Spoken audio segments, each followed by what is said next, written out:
Hello viewers, আজ আমি class 9-এর ইতিহাস থেকে ফার্স্ট ইউনিটের সাজেশন দিয়ে দেবো। আজকে তোমাদেরকে আমি বলে দেবো কোন কোন প্রশ্নগুলো ভালো করে পড়লে তোমরা প্রথম ইউনিটের পরীক্ষাতে 40-এ 40 ইতিহাসে পাবে।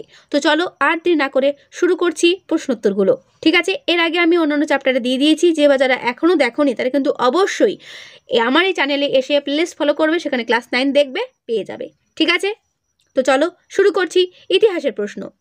প্রথম চ্যাপ্টার ফরাসি বিপ্লবের কয়েকটি দিক, এখান থেকে কি ভালো করে করবে দেখে নাও।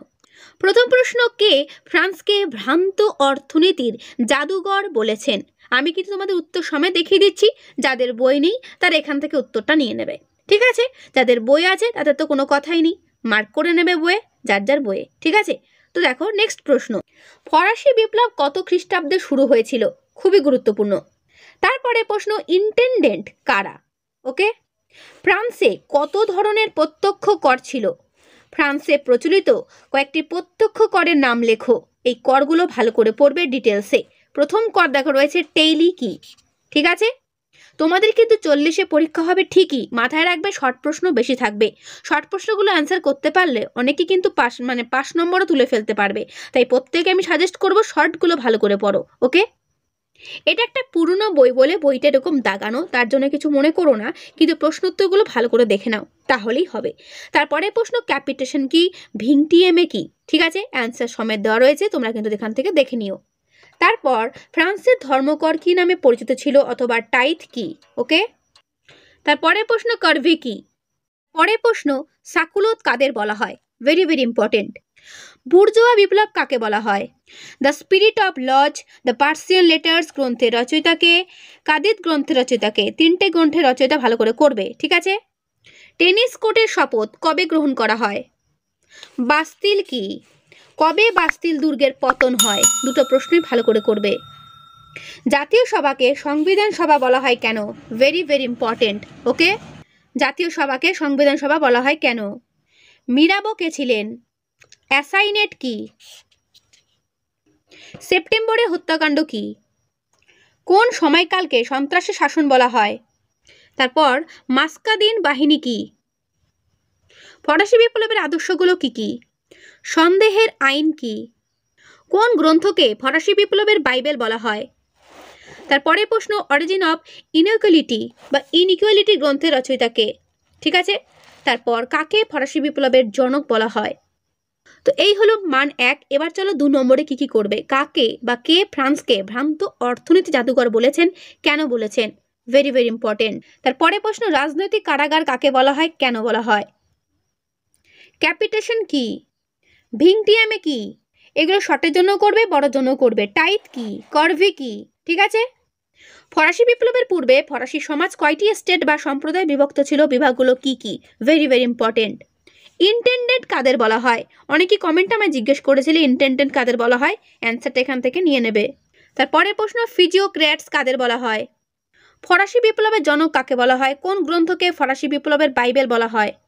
টেনিস কোর্টের শপথ বলতে কি বোঝায়? লেতর দ্য ক্যাশে কি? অ্যাসাইনেট কি? জেকোবিন কাদের বলা হতো? জেকোবিনের বাকি উত্তরটা এই পর্যন্ত শেষ হলো। সন্ত্রাসের রাজত্ব বলতে কি বোঝায়? বড় প্রশ্নের ক্ষেত্রে ফ্রান্সের বাস্তিল দুর্গের পতন গুরুত্বপূর্ণ কেন? Very very important. আমি উত্তর তোমাদেরকে দেখিয়ে দিচ্ছি, বইটা একটু সরিয়ে, তোমরা কিন্তু অবশ্যই এখান থেকে অ্যান্সারটা নিয়ে নেবে, অথবা তোমাদের যে কোনো বই থেকে তোমরা নিতে পারো, যে কোনো রাইটারের। ঠিক আছে, আমি এক ঝলক উত্তরও দেখিয়ে দিচ্ছি।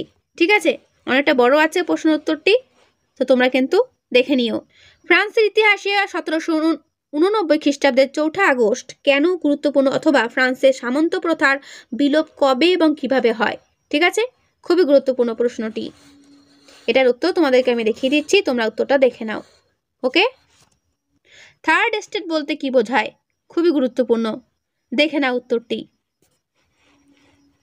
থার্ড স্টেটটা কিন্তু ভালো করে করবে। ঠিক আছে, থার্ড স্টেটের ব্যাপারটা কিন্তু খুব ভালো করে করবে, এবং এটা কিন্তু বড় প্রশ্ন শর্ট প্রশ্ন দুটোর ক্ষেত্রে কিন্তু আসার সম্ভাবনা রয়েছে। ওকে, এর বাকি উত্তরটা দেখে নাও। এর বাকি উত্তরটা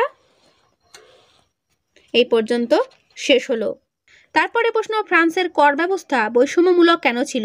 এটাও গুরুত্বপূর্ণ প্রশ্ন, বড় প্রশ্নের জন্য। ঠিক আছে, আমি যেই প্রশ্নগুলো বলছি এগুলো ভালো করে তৈরি করবে, দেখবে কমন পাবে। ঠিক আছে, তো এর উত্তরটাও দেখে নাও। এর উত্তরটাও আমি আস্তে আস্তে সরিয়ে তোমাদের কিন্তু দেখিয়ে দিচ্ছি। এর উত্তরটা এই পর্যন্ত শেষ হলো। এরপর দেখো রয়েছে দ্বিতীয় অধ্যায়, বিপ্লবী আদর্শ, নেপোলিয়ন সাম্রাজ্য ও জাতীয়তাবাদ। এখান থেকে কি করবে দেখে নাও। প্রথম প্রশ্ন, লিপজিগের যুদ্ধ কাদের মধ্যে হয়? ফন্টেনব্লুর সন্ধি কাদের মধ্যে স্বাক্ষরিত হয়? কোন সন্ধির ফলে নেপোলিয়ন সিংহাসন ত্যাগ করেন? অষ্টাদশ লুই কে ছিলেন? প্রত্যেকটা প্রশ্ন খুব ভালো করে করবে। এলবা দ্বীপ কোথায় অবস্থিত? ওয়াটারলুর যুদ্ধ কাদের মধ্যে হয়? কোন ইংরেজ সেনাপতি ওয়াটারলুর যুদ্ধে নেপোলিয়ন পরাজিত করেন? ঠিক আছে, ভালো করে করবে। কত খ্রিস্টাব্দে নেপোলিয়নের মৃত্যু হয়? নেপোলিয়নকে কোন ভারতীয় শাসকের সঙ্গে তুলনা করা হয়? তারপরের প্রশ্ন, নেপোলিয়ন ভূমধ্যসাগরের কোন দ্বীপটি অধিকার করেন? উলমের যুদ্ধ কত খ্রিস্টাব্দে হয়? উলমের যুদ্ধ কাদের মধ্যে হয়? Very very important. ট্রাফালগারের যুদ্ধ কাদের মধ্যে হয় এবং কত খ্রিস্টাব্দে হয়? ঠিক আছে, এবং এই যুদ্ধে কে জয়লাভ করে এটাও ভালো করে করবে। তারপরের প্রশ্ন, টিল সিটের সন্ধি কাদের মধ্যে স্বাক্ষরিত হয়? উপদ্বীপের যুদ্ধ বলতে কি বোঝো? নেপোলিয়ন কত খ্রিস্টাব্দে মিলান ডিক্রি জারি করেন? Very very important. কত খ্রিস্টাব্দে ওয়ারাস ডিক্রি জারি করেন এবং ফন্টেনব্লু ডিক্রি জারি করেন? ইতিহাসের কোন সময়কে নেপোলিয়নের যুগ বলা হয়? কাউন্সিল অফ 500 এর সভাপতি কে ছিলেন? ক্যাম্পো ফর্মিও সন্ধি কত খ্রিস্টাব্দে স্বাক্ষরিত হয়? পিরামিডের যুদ্ধ কত খ্রিস্টাব্দে এবং কাদের মধ্যে হয়? ঠিক আছে, নীলনদের যুদ্ধ কত খ্রিস্টাব্দে এবং নীলনদের যুদ্ধ কাদের মধ্যে হয়? প্রত্যেকটার উত্তর কিন্তু আমি দেখিয়ে দিচ্ছি, এগুলো ভালো করে করবে। কোড নেপোলিয়নে কটি ধারা আছে? কেন নেপোলিয়নকে দ্বিতীয় জাস্টিনিয়ান বলা হয়? লিজিয়ন অফ অনার কি? আমি বলেছিলাম আমি বিপ্লব। এখানে কে বলেছিল আমি বিপ্লব? উত্তর নেপোলিয়ন বোনাপার্ট। ঠিক আছে, ম্যাঙ্গোরের যুদ্ধ কত খ্রিস্টাব্দে হয়? কাদের মধ্যে হয়? এই কাদের মধ্যে কোন যুদ্ধ কত খ্রিস্টাব্দে হয় এটা কিন্তু ভালো করে প্রত্যেকটা ক্ষেত্রেই করে রাখবে। বিপ্লবের সন্তান কে ছিলেন? তারপর নেপোলিয়ন বোনাপার্ট কত খ্রিস্টাব্দে ফ্রান্সের শাসন ক্ষমতা দখল করেন? ফ্রান্সে কনসুলেট শাসন ব্যবস্থা কে প্রবর্তন করেন? কনসুলেট শাসন ব্যবস্থায় কতজন কনসাল ছিলেন? কনসুলেট শাসন ব্যবস্থার 3জন কনসাল কারা? কোন সংবিধানকে অষ্টম বর্ষের সংবিধান বলা হয় এবং নেপোলিয়ন কত খ্রিস্টাব্দে নিজেকে ফ্রান্সের সম্রাট বলে ঘোষণা করেন? এরপর চলো 2 নম্বরের প্রশ্ন, নেপোলিয়নকে বিপ্লবের ধ্বংসকারী বলা হয় কেন? বোনাপার্ট মতবাদ বা বোনাপার্টিজম কি? তারপরে প্রশ্ন, নেপোলিয়নকে অশ্বপৃষ্ঠে বিপ্লব বা বিপ্লবের অগ্নিময় তরবারি বলা হয় কেন? ঠিক আছে, উত্তর সময় দেখিয়ে দিচ্ছি, ভালো করে করবে। পোড়ামাটি নীতি কি? সুইস কনফেডারেশন কি? নেপোলিয়নকে ইটালির মুক্তিদাতা বলা হয় কেন? বার্লিন ডিক্রি কি? মিলান ডিক্রি কি? জুনটা কি? টোরেস ভেডাস কি? স্পেনীয় ক্ষত কি? এর বাকি উত্তরটা কিন্তু এই পর্যন্ত শেষ হলো। স্পেনীয় ক্ষত, ঠিক আছে, স্পেনীয় ক্ষত কিভাবে নেপোলিয়নের পতনকে অনিবার্য করে তোলে এটাও সঙ্গে করে রাখবে। তারপরে প্রশ্ন, লিজিয়ন অফ অনার কি? লাইসি কি? কাকে দ্বিতীয় জাস্টিনিয়ান বলে অভিহিত করা হয় এবং কেন করা হয়? অষ্টম বর্ষের সংবিধান কি? এই সংবিধান দ্বারা প্রবর্তিত শাসনের নাম কি?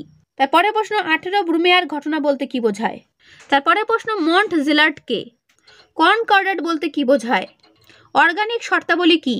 অর্গানিক শর্তাবলীর বাকি উত্তরটা এই পর্যন্ত শেষ হলো। অষ্টম বর্ষের সংবিধান কি? এই সংবিধান দ্বারা প্রবর্তিত শাসনের নাম কি? শতদিবসের রাজত্ব বলতে কি বোঝায়? নেপোলিয়নের এলাবা দ্বীপ থেকে ফ্রান্সে ফিরে আসার পটভূমি কি ছিল? নেপোলিয়নের রাশিয়া আক্রমণের গুরুত্বপূর্ণ কেন বা রাশিয়া আক্রমণের ব্যর্থতা নেপোলিয়নের ওপর কি প্রভাব ফেলেছিল? বড় প্রশ্নের জন্য গুরুত্বপূর্ণ। মহাদেশীয় অবরোধ ব্যবস্থা নেপোলিয়নের পতনের জন্য কিভাবে দায়ী ছিল? ভেরি ভেরি ইম্পর্টেন্ট কিন্তু প্রশ্নটি, বড় প্রশ্নের ক্ষেত্রে। ঠিক আছে, এর উত্তর আমি আস্তে আস্তে সরিয়ে দেখাচ্ছি, তোমাদের বই থাকলে সেখান থেকে অ্যান্সারটি করে নেবে। ঠিক আছে, তো দেখো উত্তরটা কিন্তু চলছে। এই উত্তরটা কিন্তু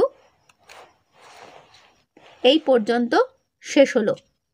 মহাদেশীয় অবরোধ কি? নেপোলিয়ন কিভাবে এই ব্যবস্থা কার্যকর করেন? এর উত্তরটাও দেখে নাও। ঠিক আছে, আমি তোমাদের যে সমস্ত প্রশ্নগুলো দিচ্ছি এগুলো ভালো করে করবে, পরীক্ষায় কমন পাবেই, এটুকু 100% গ্যারান্টি। ঠিক আছে, পরীক্ষা দিয়ে আসার পর আমাকে জানাবে যে প্রশ্নগুলো কমন পেয়েছো কিনা। যে বা যারা এখনও সিলেবাস কমপ্লিট করনি বা পড়নি তারাও যদি এই প্রশ্নগুলো তৈরি করে যাও না, নম্বর তারাও ভালো পাবে আর কি। তো এর উত্তর এই পর্যন্ত শেষ হলো। তো এই হলো তোমাদের ইম্পর্টেন্ট প্রশ্ন, অর্থাৎ এই সাজেশন প্রশ্নগুলো ভালো করে করো, কমন তোমরা পাবেই। ঠিক আছে, তো আজকের ভিডিওটা আমি এখানেই শেষ করছি। কেমন লাগলো অবশ্যই কমেন্টে জানাবে, ভালো লাগলে একটা লাইক ও বন্ধুদেরকে শেয়ার করতে ভুলবে না, যত পারো বন্ধুদেরকে শেয়ার করে দাও। ঠিক আছে, তো আজকে এখানেই দেখা হবে নেক্সট ভিডিওতে। তো ভালো থেকো সবাই আর ভালো করে পড়ো সবাই। ওকে, বেস্ট অফ লাক সবাইকে।